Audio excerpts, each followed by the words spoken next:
আমরা এখন চলে আসলাম রংটংয়ে রেস্টুরেন্টে। এখানে অর্ডার করলাম হচ্ছে চা, মোমো আর ওয়াই ওয়াই। আর মোমো চলে এসছে। আমরা একটু বাইরে বসছি, ভিতরে ভিড় আছে। আর বাইরে বসতেই ভালো লাগছে, ওয়েদারটা বেশ সুন্দর, ঠান্ডা ঠান্ডা, ভালো লাগছে। আর ওই সামনে দিয়ে আসছে টয় ট্রেন। তো এটা একটা খুব সুন্দর আমাদের আজকে পাওনা হয়ে গেল।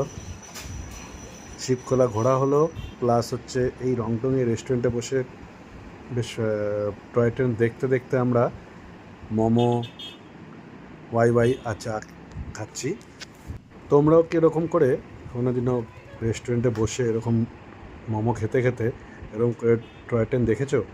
আমাকে কমেন্টে জানিও কেমন লাগে এরকম একটা সুন্দর ওয়েদারে এরকম একটা মোমো, ওয়াই ওয়াই, চা খেতে, এরকম একটা সুন্দর রেস্টুরেন্টে বসে টয় ট্রেন দেখতে দেখতে।